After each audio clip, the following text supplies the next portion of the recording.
It's another Friday night. Cool. Tell them what that means. That means you're going to be here with the hostess with the mostest. That would be me and this gentleman here. And we're going to let you know what we call ourselves right now. The Play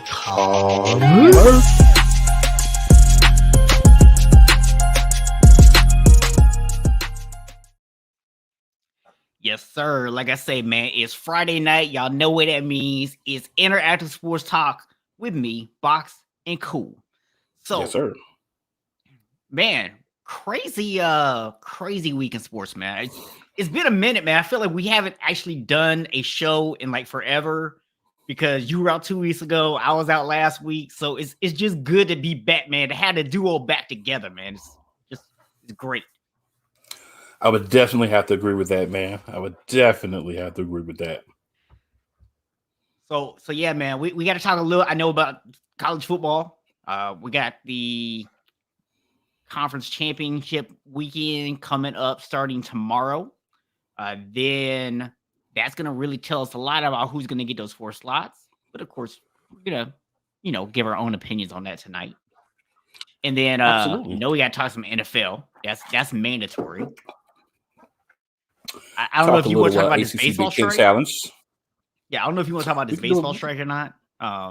If so, I'll let you take the lead on that one. So,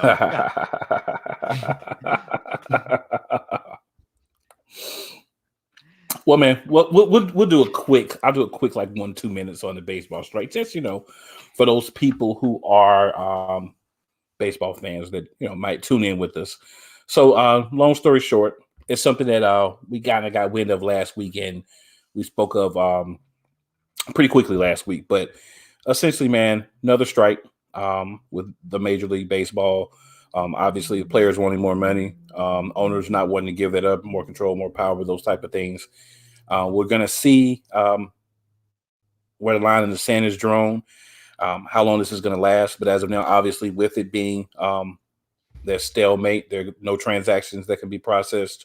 No other free agents can be picked up. And that's kind of why you saw a flurry in the last week or so before this hit of people dying in different teams because teams wanted to go ahead and lock that in before the stoppage. So we'll keep an eye on that, kind of see how things progress. And I'll drop you guys a little quick knowledge on that every week just because this guy's not going to, but I will.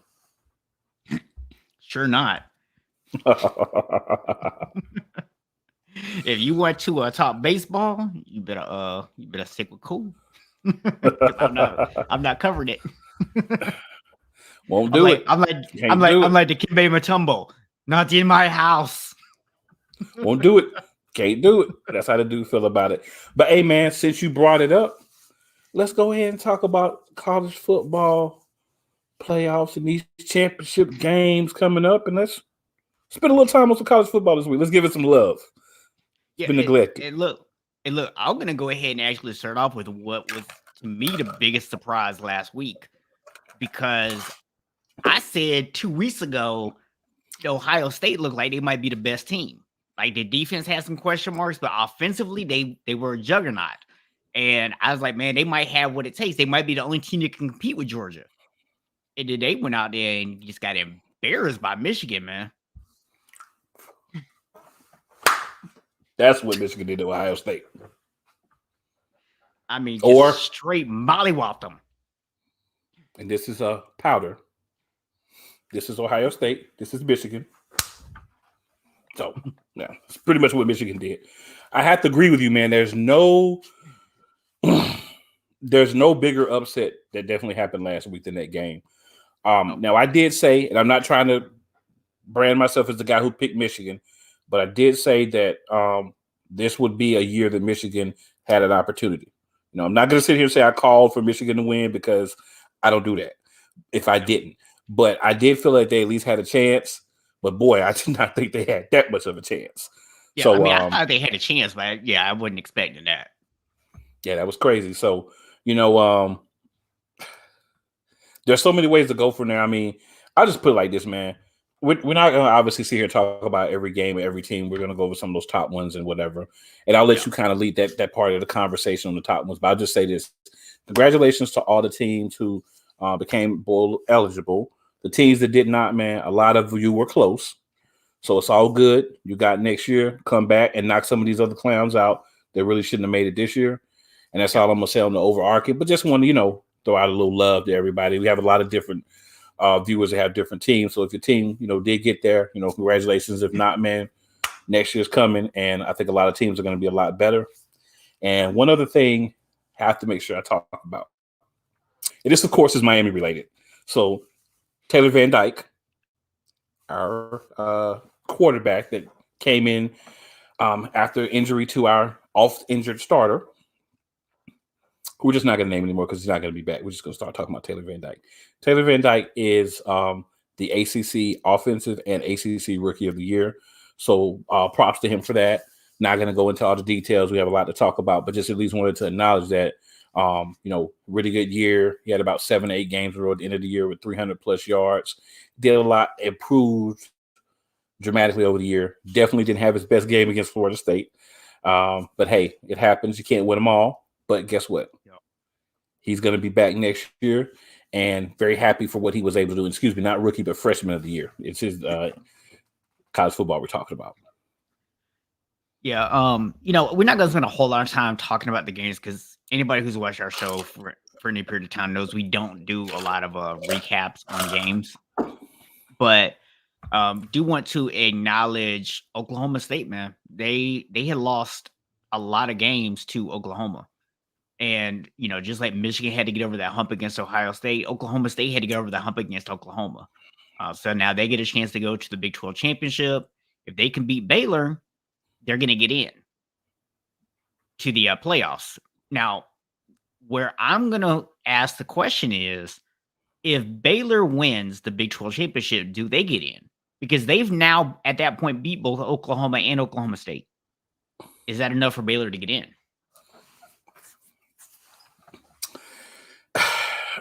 It's hard to say, man. There's a lot that's going to go into, what happens here. There's like a whole lot because, truthfully, for me, if Alabama loses to Georgia, I think they're out, right? Because it's going to be hard to justify putting a 2-loss Alabama team in when you've got a lot of other teams that are, 1 loss, no losses. And Alabama really should have lost Saturday, right? Yeah. Like they should have lost Saturday. We're punishing other teams for barely winning.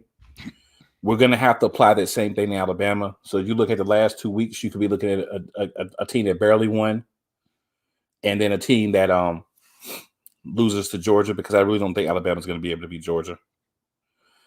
So I'm thinking Georgia's going to get in because let's be honest, Georgia's in. Win or lose, Georgia is going to be one of the top 4. Yeah, Georgia is one of the top 4. It's just a matter of it just depends if they're going to be 1 or 2. In my opinion, they don't drop below 2. I think that's my opinion, but I think now, I don't think them dropping below 2. Yeah, they can't drop below 2. 2 or 3 doesn't really matter because you're playing each other, but I don't think they would drop below 2. I think you look at Michigan, if they win, against Iowa and theirs, I think they're in. Like you said, Oklahoma State, I think they have a good shot if they win. Now, who's that 4th one? So for me, I think if Cincinnati wins, they're in. Yeah, they will only be, but I think that they're in. So I think you could see Alabama probably drop to 5 or 6, not far, but if you lose, they got to be out. 2 losses, it's hard. It's going to be hard to put you even at 4. If you're deciding between a no-loss Cincinnati team and a 2-loss Alabama team, you've got to go with the no-loss Cincinnati team. Like you have to, just because they've basically said everybody you put in front of us, our schedule was made years ago. Everybody you put in front of us, we beat this year. I think if they lost 1 game, they're down to 15. They're out of the picture. We're not talking about them. But if they can go undefeated and win this last game, I feel like they're going to be in as the 4th seed. And they do have 2 top 25 victories, including against Notre Dame, who still is technically alive for a playoff spot. which, by the way, we'll talk about the coaching hires here in a little bit. But since we are mentioning Notre Dame, shout out to Marcus Freeman for getting the Notre Dame job. man, he's had a meteoric rise the last couple years. I mean, that Yep. dude like went from I think like a linebacker coach to a head coach in the span of like 2.5 years. Like Yep. just craziness. But that to me just speaks to his character and what he brings to the table as a coach, that people can see it moving him up the ranks that fast. Yeah, it's got to be a lot of preparation. I know I read that a lot of the players really love him, Yep. and it was just a matter of being able to get the OC to stay, the right guy to come in and be the defensive coordinator, and they were able to kind of iron out those wrinkles to go ahead and make that happen. So very happy, congratulations to him, like you said. I believe he will be coaching the rest of this season because his former coach is already tucked tail and caught a Cajun accent, but we'll talk about that later. Yeah. which the funny thing, somebody was actually talking about this earlier. Imagine if Notre Dame somehow snuck in at 4. Imagine your very first game that you actually get to coach as the head coach being a playoff game against Georgia. Yeah, I wouldn't want to get in. Yeah, I wouldn't want to get in either. I just let's just wait till next year. Let's go play in the Fiesta Bowl call today, right? Pretty much, man. Yeah, that's not where you want to be for your first one, but hey, you take what you can get, man. But yeah. So I'm gonna tell you, man, my issue with Alabama is this. Like you said earlier, like we're punishing other teams for winning close. Alabama lost to, at the time, an unranked Texas A&M team. I don't care that they're ranked now. You moved them up because they beat Alabama. They would have never became ranked had they not beaten Alabama. So as far as I'm concerned, Texas A&M is still an unranked team. You lost to an unranked team, and you almost lost to another unranked team in Auburn. Okay, you should have lost. So when I hear these people running around right now talking about, well, if they keep it close, if they only lose by like 3 points to Georgia, could they still get it? No, they should not even be in the conversation. First of all, even be opposed to, even if they beat Georgia, still leaving them out and putting Georgia in. First of all, it's not going to be close. So all that talk about 3 points, it's not going to be close. Now, I do understand that Alabama did lose their top receiver because of a targeting hit, but you still have other guys on your team that are going to be first-round NFL wide receivers. So that loss for you is not the same as that loss for like Miami, your team, Florida State, Cincinnati, some of those other teams, Auburn even. Losing your number one wasn't as bad of a hit. Right. There's no way you should have went to 5 overtimes because they do like 1-2 point conversion overtime or whatever, but I think multiple overtimes. Yeah, you shouldn't have went to that many overtimes with Auburn. Shout out to Auburn for having a monster game plan that worked against Alabama. And I just want to say this too. If Auburn can come up with that game plan with the less amount of talent that they have all over their offense and defense, and not to be disrespectful, but just being real. Mm-hmm. Do you not think Georgia watched that game and said, this is the type of game plan we can smash them with? You showed your weaknesses, Alabama. I know one thing. Alabama better watch a lot of film this week and figure out what worked against them last week, because Georgia's definitely going to show them some of it and see if they figured it out yet. Yeah. Georgia, man, it's been the same argument all year. They're not elite offensively. They're good. They're elite defensively. That's going to continue. They're going to force you to do what they want you to do. And unless you can force them, you can knock them out of that. That's what they're going to do. So it just depends on what they feel like they can take away from Alabama the most. If it's the run game or if it's the pass game, they're going to try to take away one of your elements and make you be a one-dimensional team. That's worked for them all year. I think it's going to work for them against Alabama as well. And I won't say it will be a slaughter, but I think it'll be a convincing victory for Georgia in the SEC championship game. So here's the only thing I'm going to be curious with, right? Georgia's primarily went offensively with their running game. Mm-hmm. Alabama's obviously going to stack and try to make sure that you cannot get that running game off. And they're going to really try to pressure Stetson Bennett. The question is going to be, can he actually beat Alabama? Because they're going to make him prove if he can actually lead the team and beat them. That's, to me, the biggest question mark Georgia has going into this game. Fortunately for him, that defense has the ability to pretty much shut anybody down. So even if he makes a few mistakes, it's going to be okay. He doesn't have to play a perfect game. He just has to make a couple of timely throws, make sure he's converting on third down, and keep the chains moving. That's all you have to do in this game. Their You don't play need to be action is gonna kill spectacular. Alabama You just too. need to deliver. Their play action is going to kill Alabama too. Yeah. Because the thing with Georgia is everybody's been trying to stop their run. They've adapted, depending on the other team. One of the things that I do like about what I've seen from Georgia is they are killing people with the play action. They are. Yeah. And it's coming at times where you don't necessarily expect the play action to happen, but they're still pulling it out. They pull it out on 3rd and 13, 3rd and 15, 2nd and 10, 2nd and 15. They don't care. They will pull out the play action in the middle of a drive at any time. So that's going to be helpful for them for sure with their young quarterback. But yeah, I mean, I think, like you said, Georgia's going to be able to put up enough points, and then their defense is going to do enough to kind of to get that win over Alabama. And sorry for you guys that still want Alabama in there. It's going to be more than 3 points. Yeah, I really don't think it's going to be that close. But I think it will be closer than what some people think. But it's still not going to be super close. I'm thinking probably similar to the Georgia-Tennessee game, where I think Alabama might put up like 21 points, but they're not going to win the game. They're still going to get outscored. So we'll see. Either way, I agree that a 2-loss Alabama doesn't even deserve to sniff the playoffs. No. So I know Alabama fans are not happy about that, but y'all be all right. Hey man, the truth is the truth. Sometimes you don't want to hear it. Yeah. So we got to talk about these hires real quick, man. There's 3 hires in particular I want to talk about because we already talked about one. So there's three other ones I want to talk about.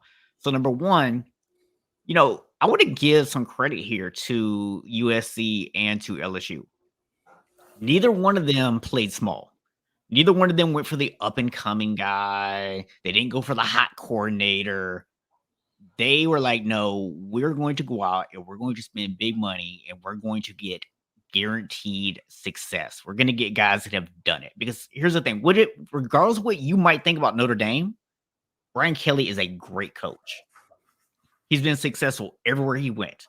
He was successful at Cincinnati. He was successful at Notre Dame. And Lincoln Riley has been successful at Oklahoma. So they went out and they made them big moves. So I got one other one I'm going to talk about, but I want to hear your thought on these 2 hires. So Lincoln Riley is the most intelligent man in college football. Lincoln Riley, and this is not a coward move, and this is not meant to be for me to sound like I'm attempting to say this is a cowardly move by him. What I am saying is this. You were playing in one conference. Your conference, your team decided, hey, we're going to go and join the SEC, right? Mm-hmm. So you say, okay, well, it is what it is. A couple of years, try to get some more recruiting in, start trying to build things up. Then this job opens up at USC. They reach out to you and they want you. I don't care what anyone tries to tell you. Being in Norman, Oklahoma, or being in sunny California. If you don't take the job in sunny California with lower expectations, you are the biggest fool to ever coach on any level from rec all the way up to the NFL. So I do not blame him at all for taking that job.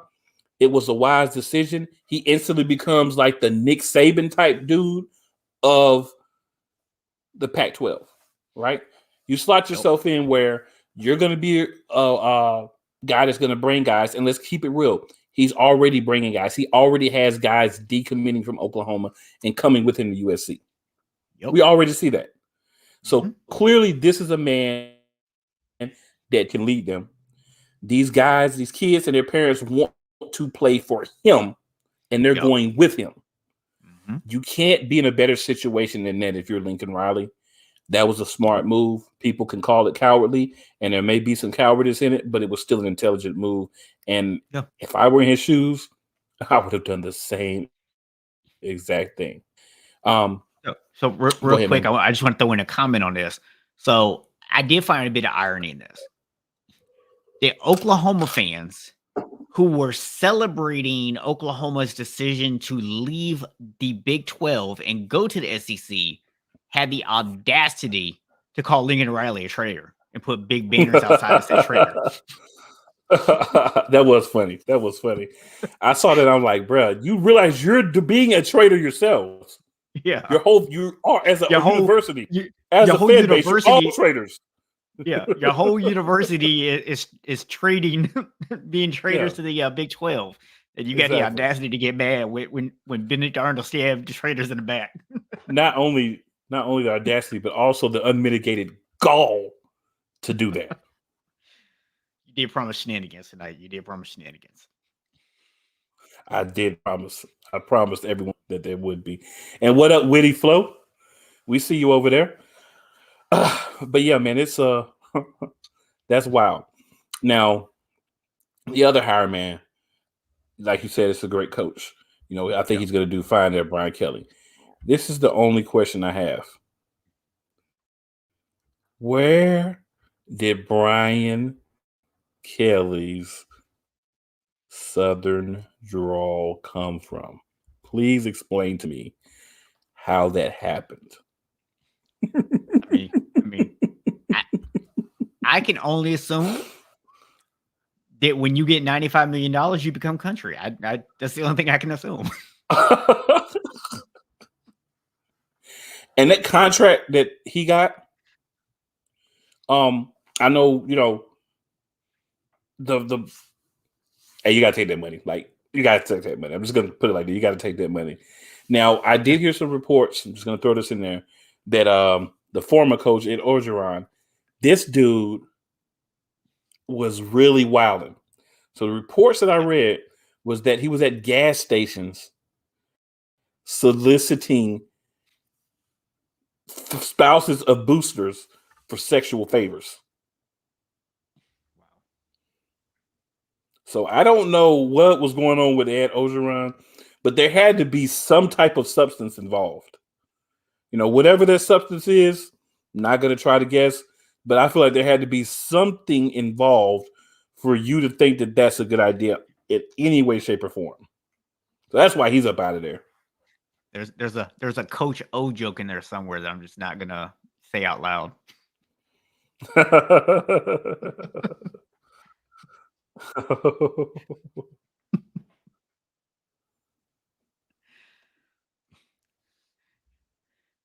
What do you say? He's driving to the mountains for a wedding tomorrow.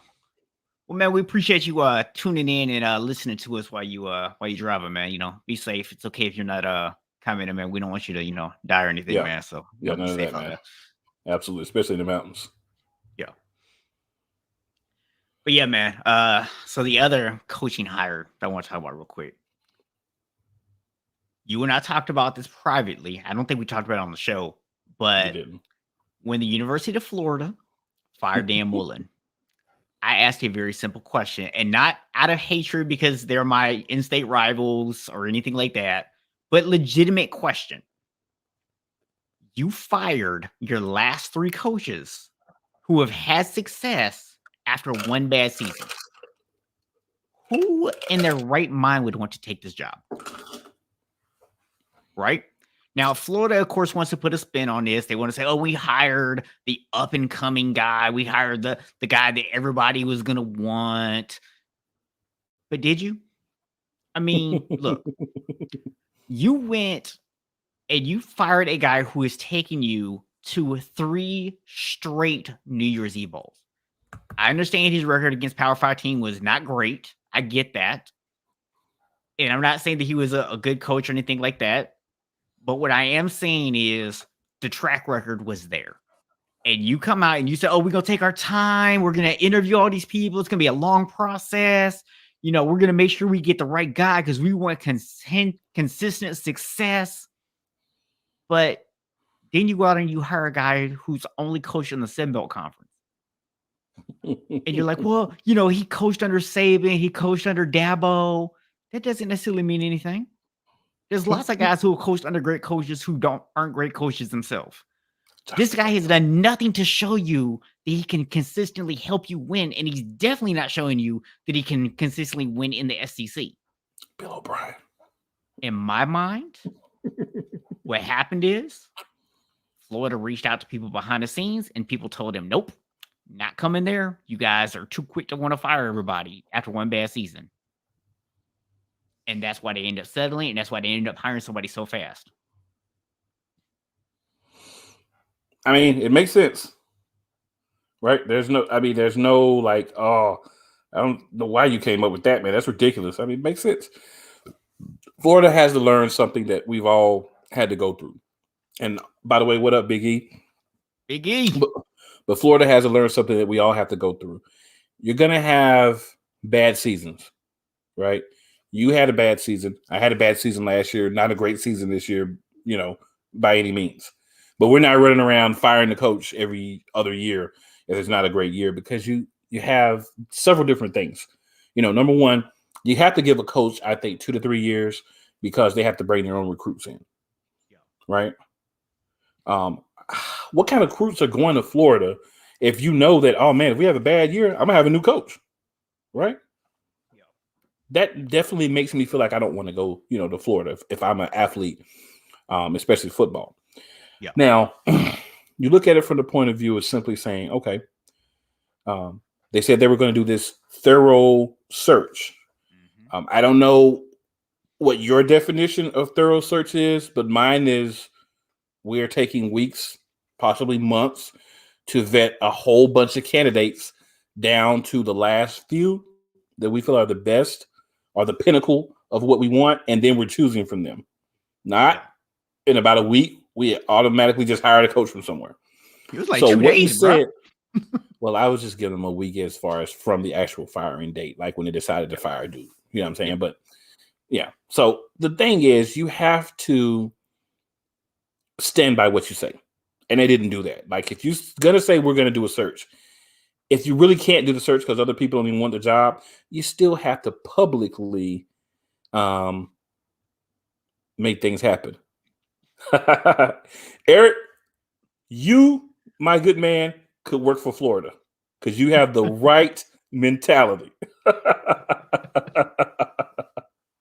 But nah, that's what it is, man. You have to, if you're going to say we're going to take the time, you have to take the time. Even if you know the candidate, you still have to take the time, because now you look like an organization that doesn't have their stuff together.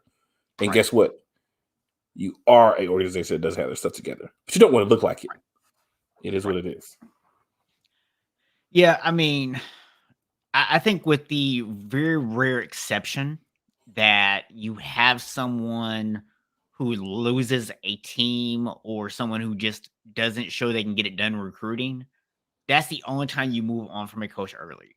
I've told you before, people have different opinions on it. I feel like a big part of what ultimately cost Willie Taggart his job after like a year and a half is the fact that in 2 recruiting cycles, he failed to get a quarterback, and then he only got like 1 offensive lineman. And those were the 2 biggest needs that we had.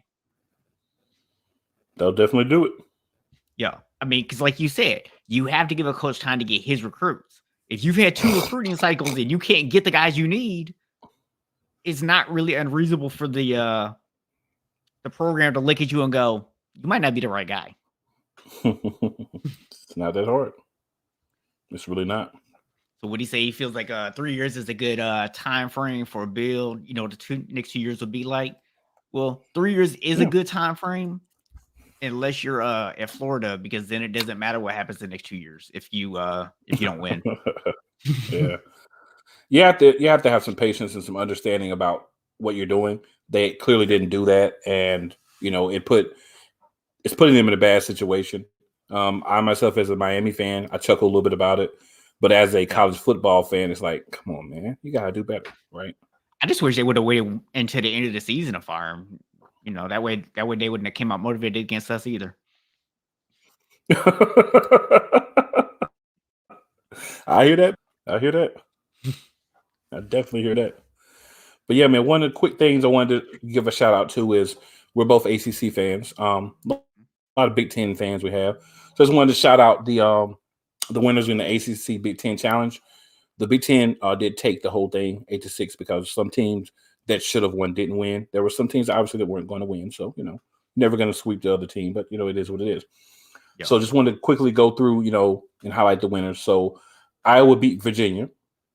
Illinois beat Notre Dame. Minnesota beat Pitt. Syracuse beat Indiana in double overtime. Purdue beat Florida State. Purdue's the number 2 ranked team in the country. So that was an unlucky draw by Florida State, really. We damaged. Actually, should have been number 1. Purdue should have been number 1. Like they should have been number 1. Rutgers beat Clemson. Wake Forest beat Northwestern. Ohio State beat Duke.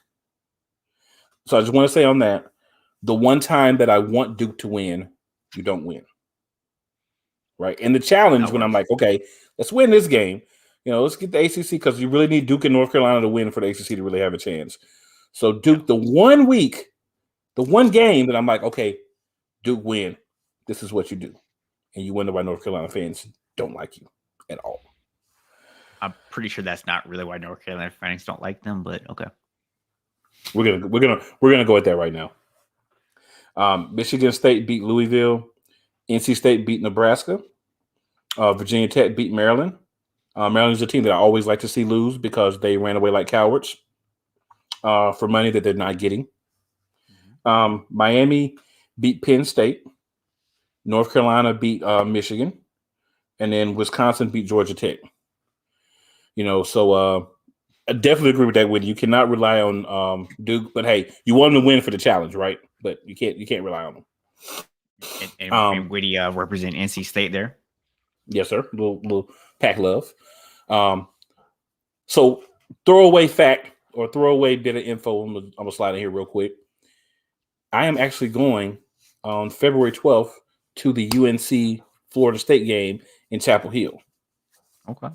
So I'm going to be excited to go pick that game because I think Florida State's going to always be a challenge. Whether they win or lose, they're long, they're athletic. Their coach has actually shown over the past few years he's a pretty good coach. So I think it was a good game for us to choose to go and partake in the festivities with our fellow Tar Heel fans with. The Dean Smith Dome on the Coach K court, and I'm going to hit that not the Coach K, but the Roy Williams court. And I am going to definitely make sure I take a picture on that court. Well, man, I definitely think Florida State will be a lot better by February. It's a very young team, so I definitely think we'll be playing a lot better. So should be an interesting game by February. And I want a fun game. Like, who wants to go see a blowout? Like, somebody was like, "Oh, you should go see like App State and UNC play." I'm like, really? Yeah. I mean, if I lived in Chapel Hill, probably, but I'm not driving to see App State basketball team play. Yeah, you want to go for a big game. You want to go when the environment's going to be hot. You know what I'm saying? Yeah. So we're going to do Duke, but just a little inside information for those who may not know. For Duke tickets, you have to wait till 2 days before the game before you can buy tickets because they have to see how many they'll have left after alumni and fans and everybody gets theirs. So I was like, nah, we'll just go to Florida State. There'll still be another good game. Yeah. So, real quick, man, I do want to just backtrack 1 second. So, one thing I heard a conversation about the other day, and I just wanted to get your thoughts on this real quick. Goobers. We talked about the money that, Brian Kelly's getting. We're talking about the money Lincoln Riley's getting. And the question was asked, do you feel like college coaches really even have a reason to want to go to the NFL anymore? Like it used to be this desire to go, but it's like, think about it. They're getting paid like NFL coaches. They have total control. I mean, when you're a head coach in college football, you're basically the CEO. You're the general manager. You're the coach. The facto GM, yeah. You can do everything you want. Whereas in the NFL, and here's the other thing. Like we just talked about, in college, most time you get at least 3 years. The NFL, you might get 1 season and you're done. And those college contracts are fully guaranteed. So, yeah, I mean, I hadn't really thought about it, but when I heard the question, I was like, you're right. Like, especially if you're a big-time coach, which, nobody's asking small-time coaches to come to the NFL and be head coaches. So, there's really not much motivation for you to go to the NFL. Except for Arizona. Well, it happened to work out for them.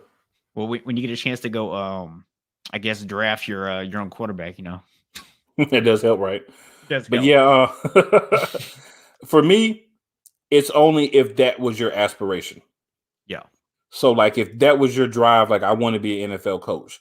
Now, one of the things I'll say, with the college coaches, Whitty actually hit on one of my points.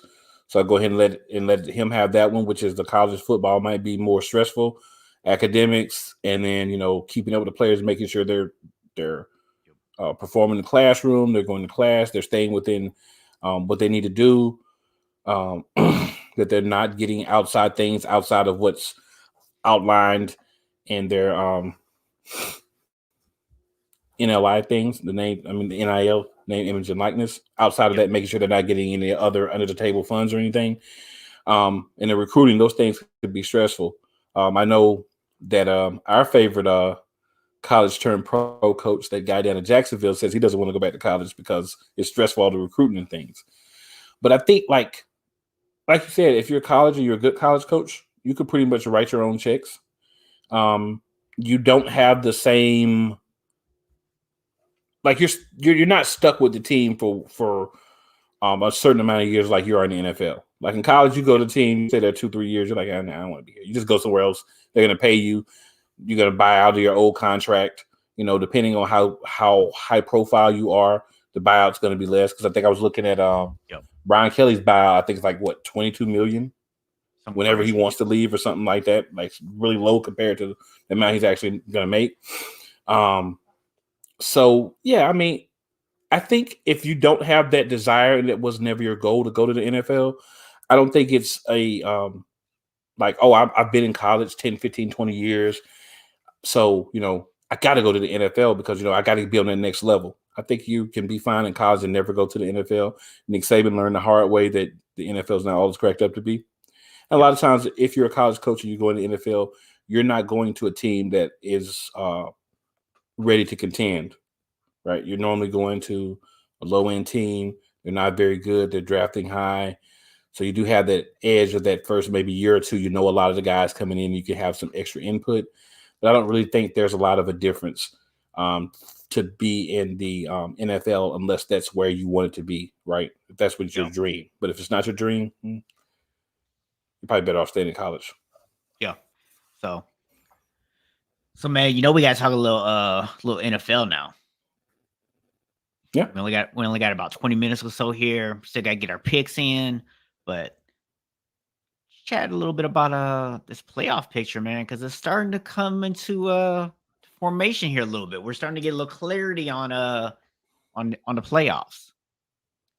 So you tell me what you think here. But when I look at the NFC, okay, I feel like Arizona has the division wrapped up in the West.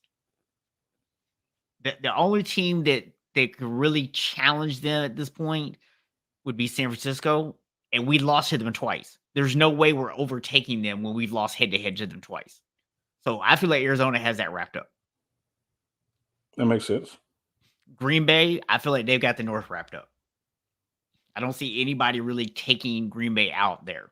Even though they did even though Minnesota did beat them head-to-head, I just think when it comes down to it, Green Bay's going to win that division. Yeah, Tampa's locked in the South. The rest of that division is just not good. So that brings us to the East. So the Dallas Cowboys right now are leading the division. And they did win last night against a very beat up, bad Saints team. But what do you think? How close is Dallas really to having this wrapped up? I mean, honestly speaking, it would take an epic failure for them to not wrap up the division because they played the only game that they really will probably be truly favored to lose is their game against Arizona. They have 2 games against Washington. They still have a game against us and a game against the Giants left on their schedule. Yeah. So Washington and Dallas have a chance to kind of decide what's going to happen between them. Now, Philadelphia's got, this game against the Jets this week. We've got, the football team, then the Giants, then the football team, and then the Cowboys at a bye. Yeah. So for us, it's just a matter of who's going to win between the football team and the Cowboys. I do honestly believe it's going to be a split, and I think a split favors the Cowboys because they already have the lead. Yeah. They do have a game against the Giants, and I think that they're not going to go out there and whiff offensively for the entire game like we did. So I think they're going to be able to beat the Giants. I believe the football team still has a game against the Giants as well, so they'll have that. So there's a lot of games playing against the same teams. What I think that Dallas is going to do their thing and go ahead and win the division. I think the football team is going to get a playoff spot, but as I've said weeks ago, I do believe, and well, it'll depend on how they play, but I think they have a chance to get a playoff spot. Let me say that for the football team. Yep. I think what it depends on is what I believe is going to happen with the Rams, and that's that they're going to plummet. So with the Rams plummeting, I think the 49ers are going to be able to hold on to their spot. Before I had the Vikings in. After reviewing the Vikings schedule, after looking at the Vikings play, I do believe that we can get in over the Vikings. It's going to take us actually winning 4 of our last 5 games in order to get to the magic number, which I think is going to be 9 wins. You're going to have to get to 9 wins to get in the playoffs in the NFC to be the 7th seed. No guarantee that it'll be Philadelphia, but I do think that Washington and Dallas have a good chance to write their own destinies as far as getting either in the playoffs or being the wild card. I hope that Dallas beats Washington for my own playoff hopes. At this point, it's all about being selfish. It's not about which team I like more. It's about who can help me. Dallas helped me by beating New Orleans. So thank you, Dallas, for that. Yeah. They beat the football team. They helped me because right now Dallas is the division leader. So if they stay there, that helps me. If Washington wins, that can still benefit me as well. But Dallas winning on paper is going to look better for my chances to get into the playoffs. At this point, I really focused on the Eagles' chances. But again, the first thing that they have to do is the same thing some other teams have to do. You have to go and actually win. We lose against the Jets, we pretty much kept this season over. Yeah, I'm looking at the Rams schedule. They got Jacksonville. That's a game they should win, right? That's a game they should win. But then they got Arizona. Yep. They got Seattle, which look, just like I'm gonna pick San Francisco to win this week. From a talent standpoint, we should go out there and absolutely smash Seattle. Yep. But it's a division game. So you just don't know. Seattle's got to be pretty ticked off after what happened to them on Monday night. Yeah. Then you got the Vikings for the Rams, then the Ravens, and then the 49ers, who, as we've already seen the last 5 times that we played, they just can't beat the 49ers. So I'm not going to be surprised if that Jacksonville game is the only game the Rams even win for the rest of the season. I need the Rams to beat to win one other game for me. Okay. And that's the Vikings. I need the Rams to beat the Vikings. They can lose every other game and I'm good. I need them to beat the Vikings. Well, listen, I'm not going to be upset if the Rams make the playoffs. Because if I have to play the Rams a third time, I'm okay with that. Well, I'm going to be upset if they do. So I want them to lose all but 2 games. Actually, this is a tough situation. The best case scenario for me would be the Jaguars beat them this week, and the only game they win is against the Vikings. Yep. That's probably unrealistic, but for my own personal playoff hopes, that's the best scenario because they already have 7 wins. So Woody says that the football team's secondary can't blow plays, and Taylor has to play consistent. So we'll see. Yeah. What I will say is this: if I have a concern for Dallas, it's very simple. And actually, I'm going to give credit to Gilbert for actually bringing this up earlier. Zeke is clearly not healthy. Yeah, Zeke's not healthy. But they keep putting him out there instead of giving the ball to Pollard. I don't understand why. They clearly should be able to see that he's not healthy. Why don't you sit him and rest him? Makes no sense, but I really appreciate y'all doing it. I really do. Thank you for continue to put Zeke out there. You can just keep blowing games, and soon you might not even be in the playoffs. So y'all just keep it up.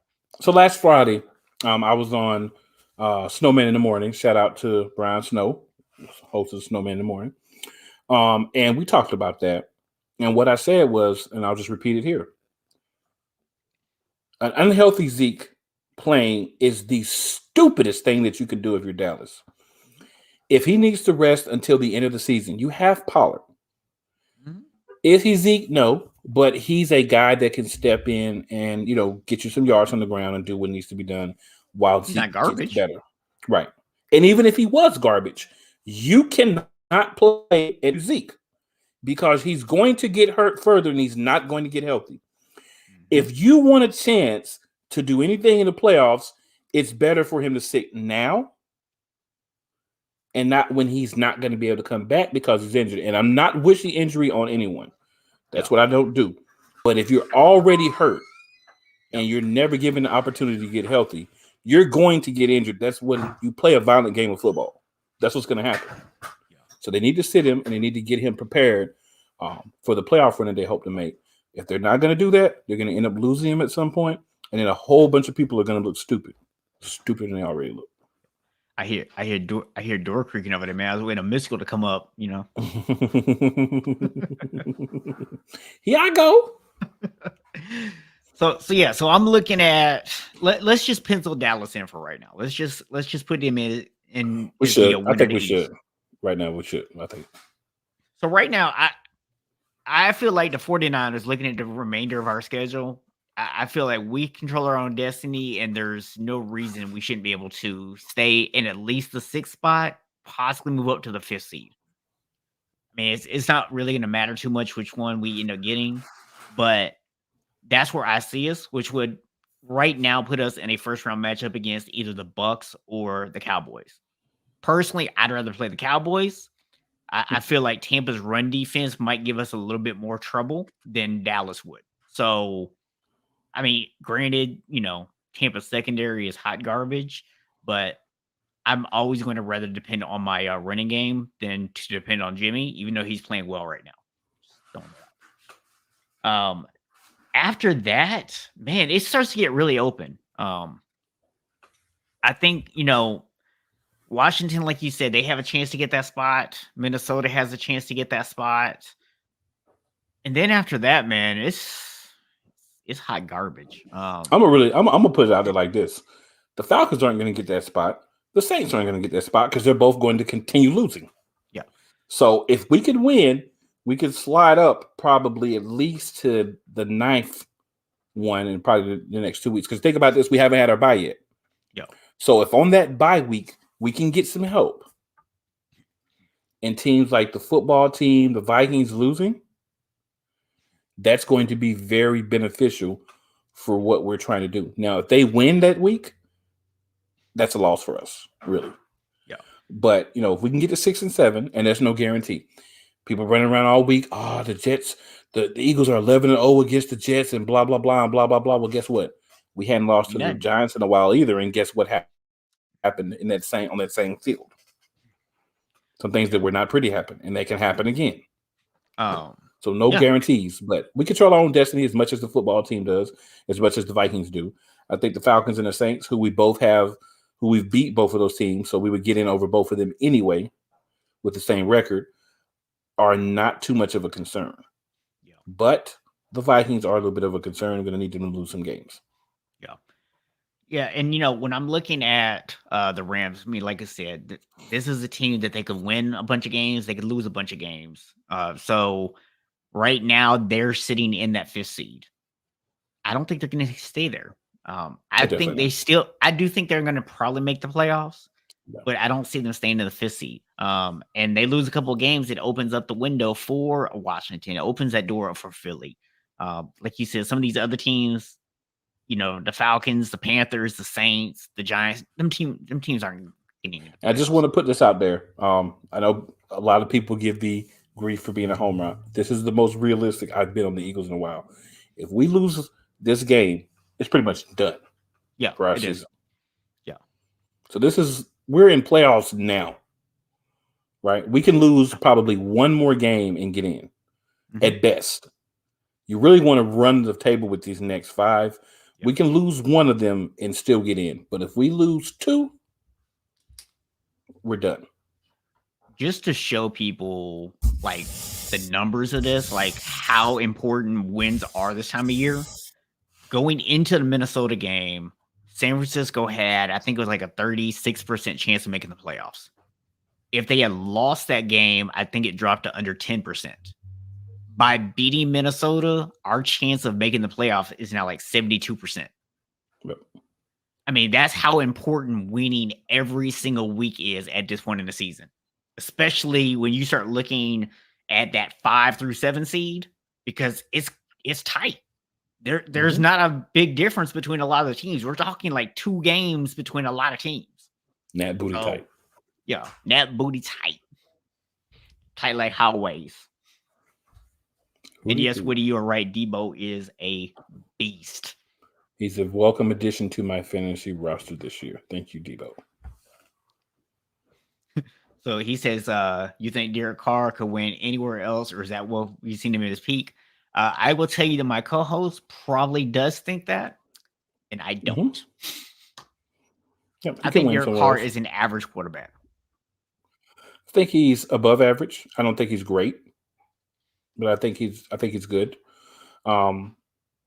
He's been hampered with a lot of very unintelligent coaches, a bunch of decision makers who aren't that wise. Yeah, lots of people who aren't wise, but he's at least not been as shell shocked as his brother was. So that's a positive for him. And I think if he were to go somewhere else, I think he could have some success. It would obviously need to be a system that has a good running game and utilizes his strengths.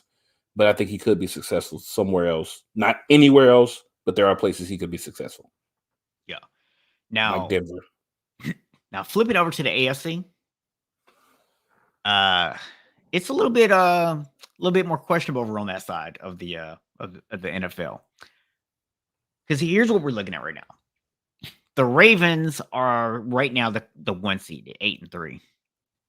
But they are so Jekyll and Hyde. Like, you don't really know what Ravens team's going to show up some weeks. And they've managed to win a couple of games that maybe they didn't really deserve to win because they didn't play that well. But hey, I mean, they won a game. That's all that matters. So right now they're the 1 seed. I don't know if they're going to hold on to that. The Patriots currently sitting as the 2 seed in the AFC, which I know a lot of people are surprised by. But that defense is really good. And that's been a big part of their success. They're not asking Mac Jones to go out there and do a lot. They're asking him to play within the system, which is exactly what we told you on this show Mac Jones would be good at. As long as he gets to play in the system and everything goes according to script, Mac Jones is a good quarterback. I'm going to be interested to see when the playoffs come and somebody forces Mac Jones off script and see what happens. That's what I'm going to be curious to watch. Now, keep in mind, with the Patriots, you have the Bills that are 1 game back in the win column because the Bills have had a bye and the Patriots haven't yet. So the Bills can still wrap up this division and overtake the Patriots pretty easily. So then you got Tennessee sitting at 8-4. And this team is just falling apart at the seams. Like, they are holding on like that button on people's pants over Thanksgiving weekend, just holding on for dear life. And it's about to break, man. It's just they're like a scared baby, just holding on for dear life. I mean, AJ Brown's now on IR, Julio's on IR, King Henry's on IR. Now, King Henry could be coming back. I don't know how many more hits they can take.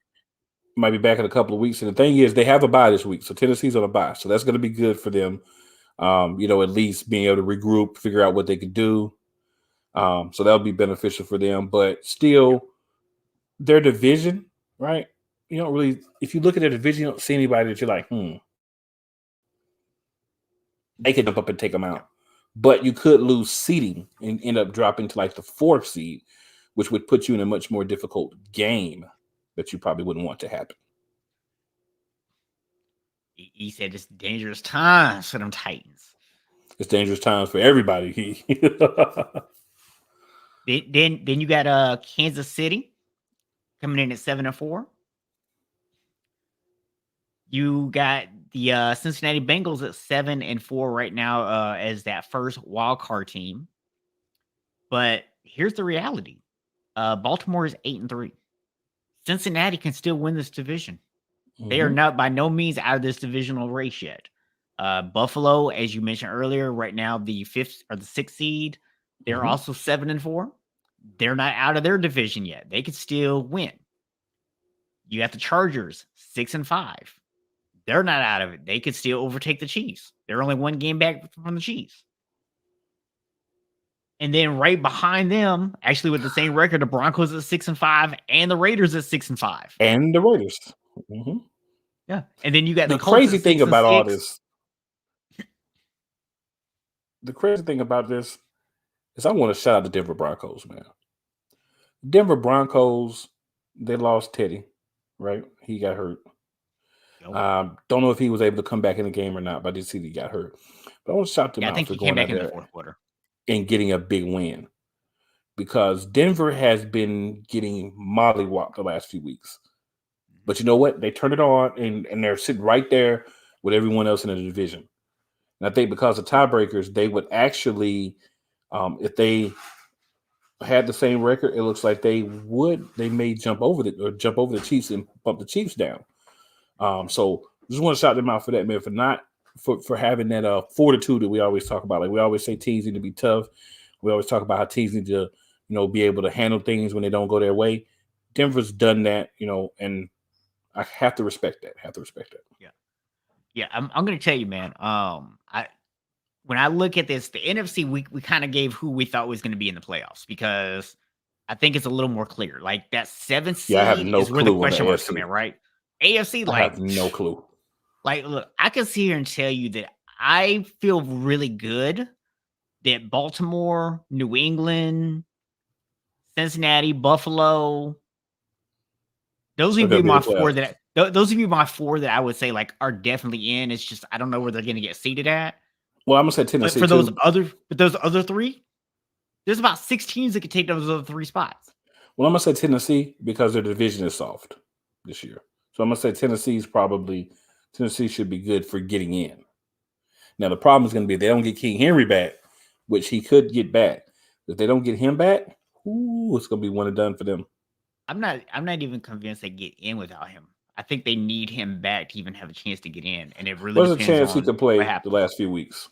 But I don't think there's anybody in the division that's going to be able to catch them. That's what I'm saying. Like, I don't necessarily believe that they're going to play well or that they're going to play great. But when we look at the AFC South, I just don't see. The Colts are 2 games back. Yeah, but the Colts have Carson Wentz as quarterback, man. I got to be honest with you.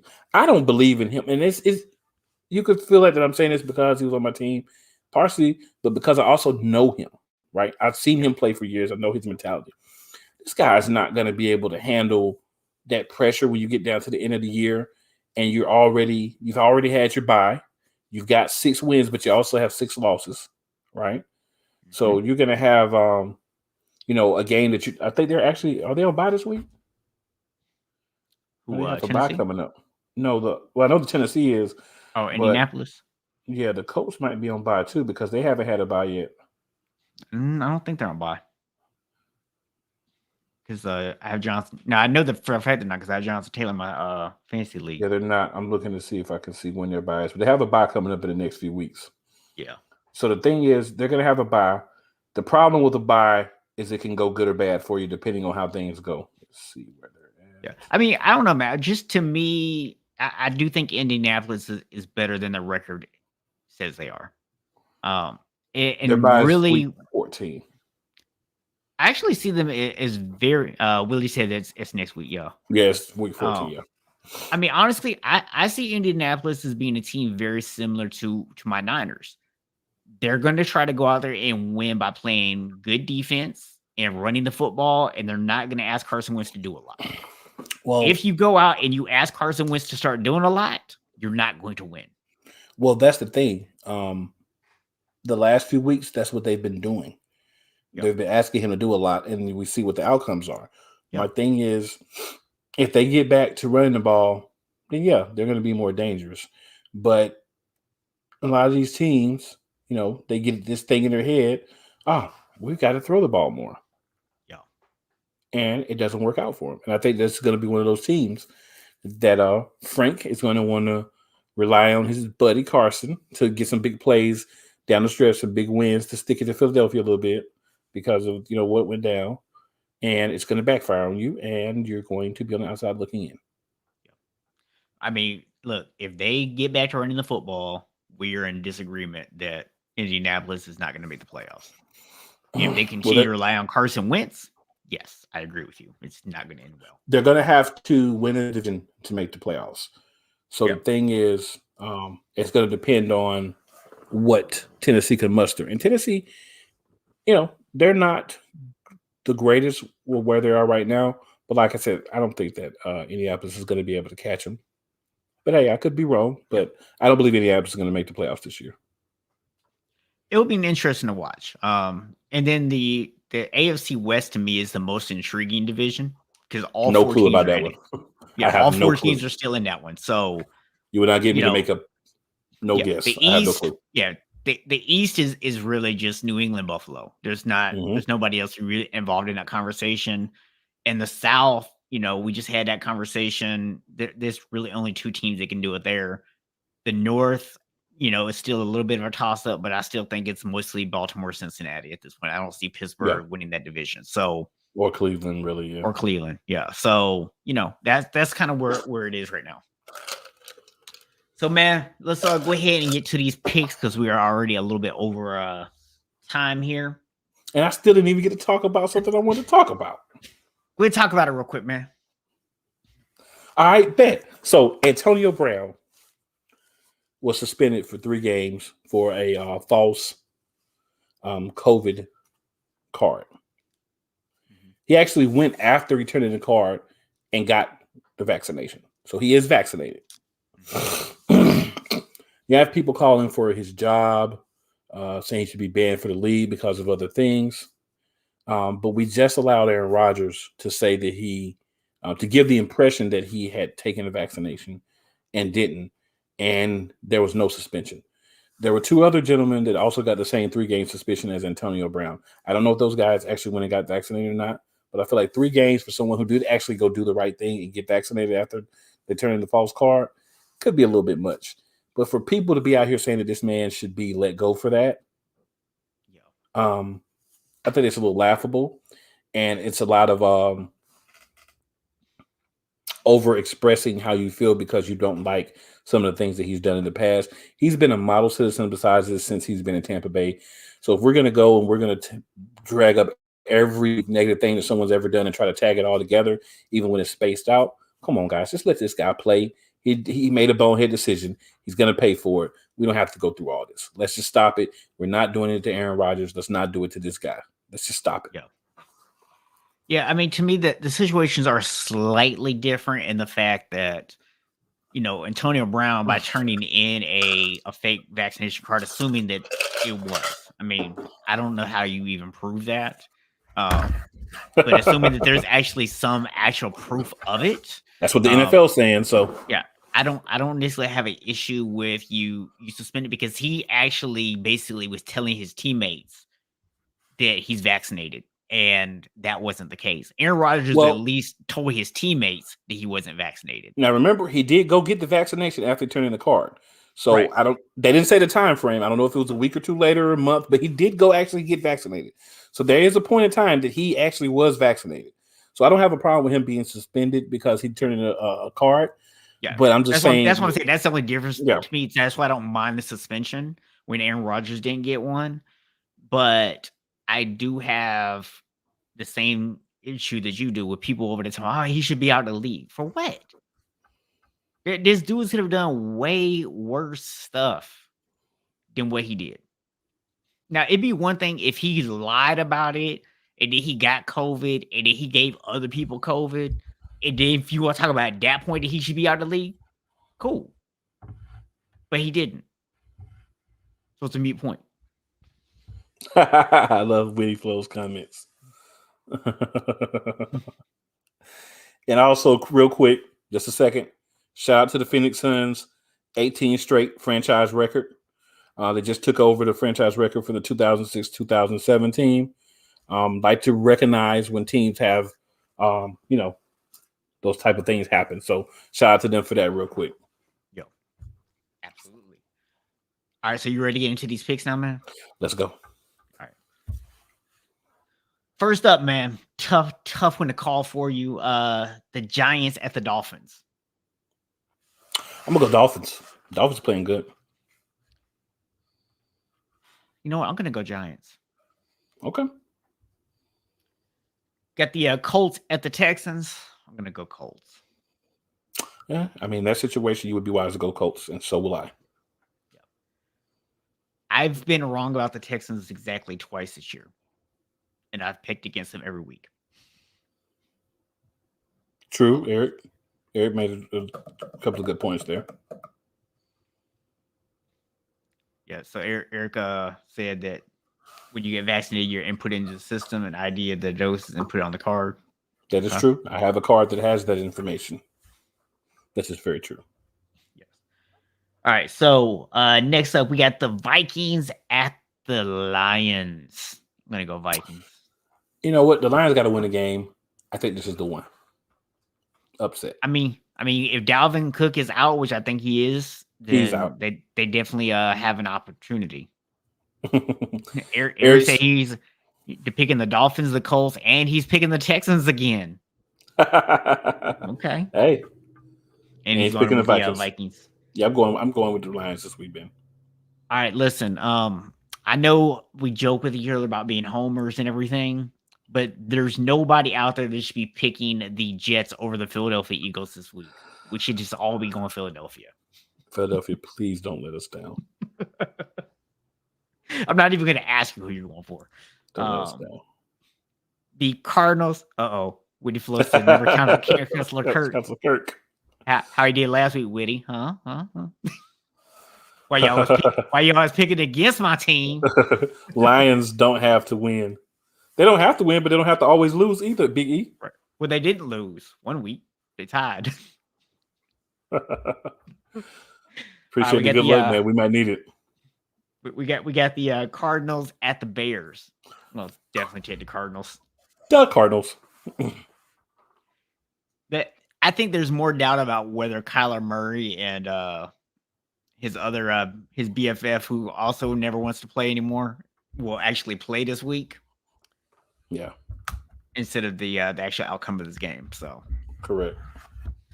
The Chargers at the Bengals. Here's he's taking the Cardinals too.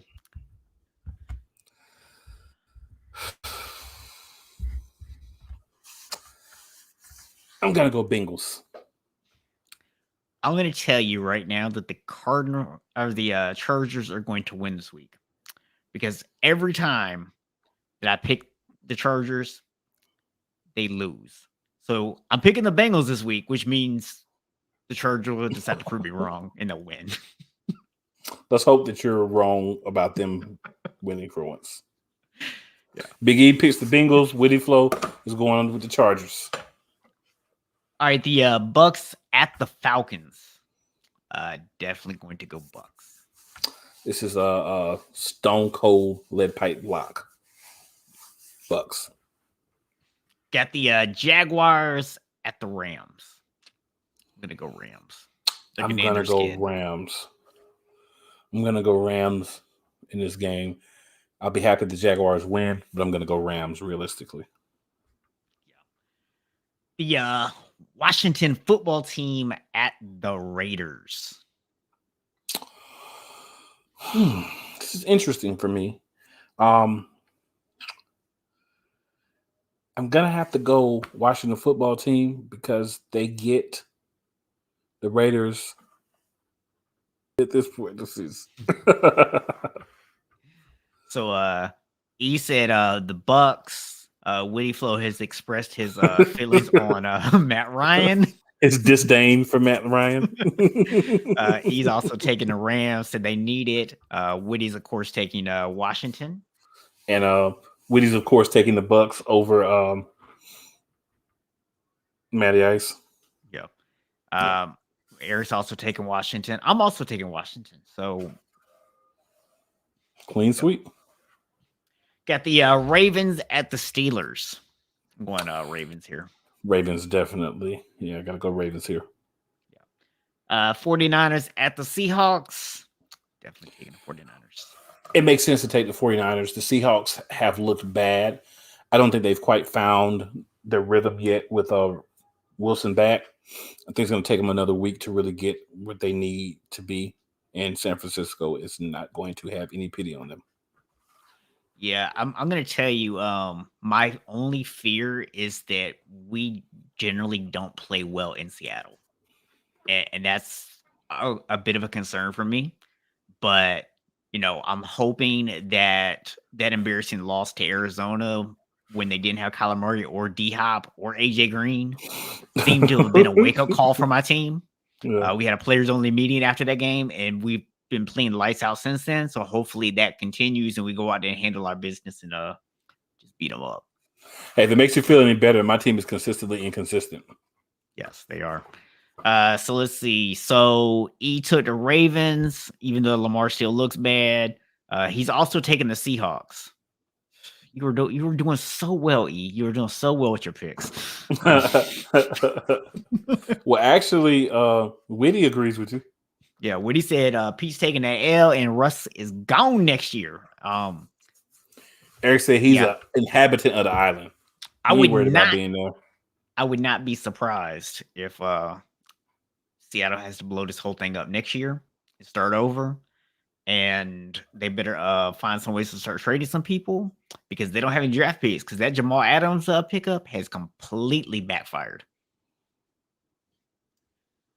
So Sunday night, we have the Broncos at the Chiefs. Gotta go Chiefs. I'm going to actually go Broncos. Gotta go Chiefs. I'm actually going to go Broncos on this one. I don't really have a good reason why. Just a gut feeling. Reggaeton. Good that you like reggae. Monday night, the Patriots at the Bills. Really a must win for the Bills. And I have them winning it.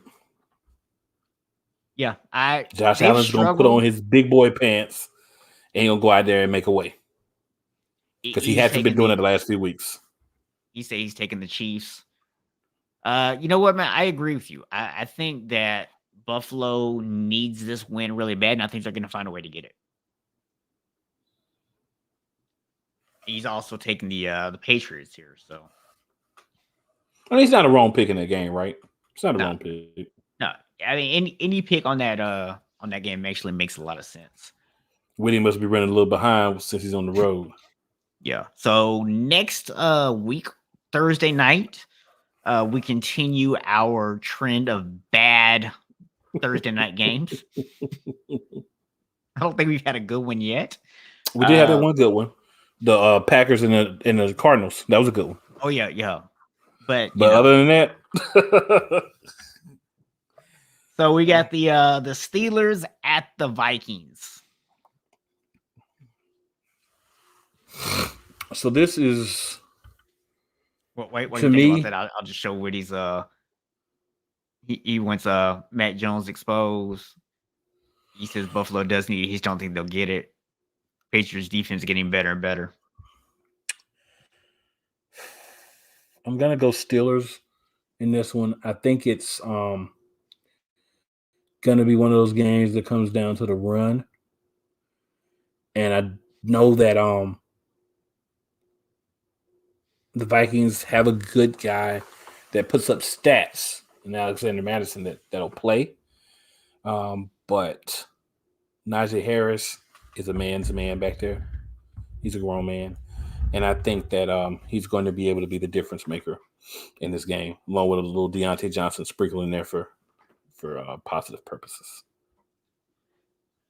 If you watch the 49ers Vikings game, San Francisco was able to gash the Vikings defense multiple times on run plays and working the middle of the field on slant routes. Brandon Ayuk, I think, averaged literally 33 yards per reception. And those are the two things that the Steelers can still do. Yeah, and that's what the Steelers can do. All they can do. If I knew for sure that Dalvin Cook was going to be back healthy, I would pick Minnesota in this game. I don't think he's going to be back, and if he is, he's not going to be 100% healthy. So I'm actually going to go Pittsburgh. It's a shoulder. He's going to be out at least. He possibly could be back the week after that. He's probably going to really miss 3 games with that separated shoulder. But yeah. So E is taking the Vikings, and Woody has Kirk saying camp songs. Woody, scores 4 touchdowns, 350 yards.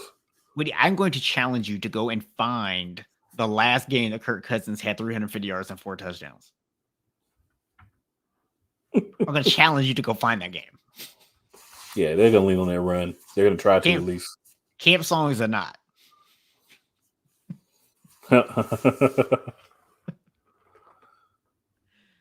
Oh man! So yeah, so that is that's our picks for the weekend, man. So we'll see how we go. We've been wrong a lot this year, along with everybody else. So you know, what do you say? He doesn't know if those games exist. Hey, but I mean, we making good predictions, right? What do you say? We making predictions, right? We're going to do it. He has wished Woody good luck in his search for those games. Right. You know how it go. So we'll see, man. We'll see. But yeah, man, appreciate everybody tuning in, man. Hope everyone had a great Thanksgiving this past weekend. Got to spend a little time with family, friends, all that good stuff. So definitely appreciate y'all. Quick shout out to Sideline Sports Network and to Tyler and to Couch Coach for helping to fill in for the last 2 weeks. Appreciate both of those guys for jumping on and being a part of the show. And cool. What should they do now? They should make sure that they look under you, hit that subscribe button. They should also pop that like and make sure that they're here next week at 7 p.m. Eastern Standard Time. And they're going to get to listen to.